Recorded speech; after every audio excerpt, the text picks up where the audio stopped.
So the approach we've taken to investigate gut function and food safety is that we study the gut as an integrated biological system. So we want to understand how it works as an intact organ system.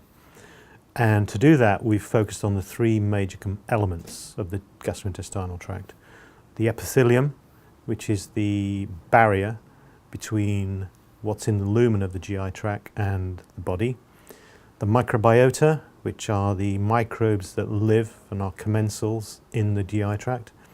And also the immune system, because the gut contains the largest immune system in the body, and on a daily basis has to be able to cope with the vast number of antigens and entities that are present in the lumen, which need to be processed and recognized by the immune system as either being harmless and therefore not to mount an immune response to them, or potentially harmful, such as a pathogen which has been taken in via a food material.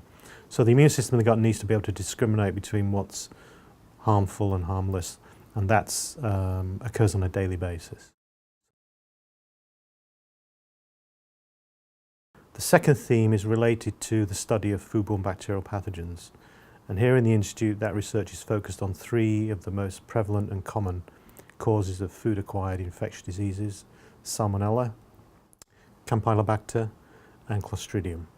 And the studies that we are focusing on is understanding how these pathogens survive in the food chain and how they then can be acquired and taken up by the host as part of the food.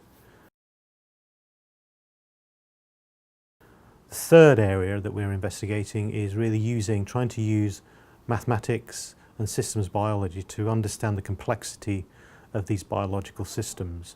So, for example, there are programs related to understanding the risk of foodstuffs being contaminated with significant pathogens, and how processing, packaging, storage, for example, affects or alters the risk of a pathogen growing in the food, contaminating the food, and then causing a disease once it's consumed. And on the other side of the gut side, we're interested in modeling microbe interactions in the gut with host cells in the body. So this involves developing capability in metabolomics to understand how the metabolism of commensal gut bacteria impacts on the host metabolism, and how what happens in the gut affects our metabolism. And particularly that's important from an aspect of energy production by the microbiota, and then how the body acquires the nutrients that the bacteria produce, and how that can in some circumstances lead to metabolic syndrome and obesity.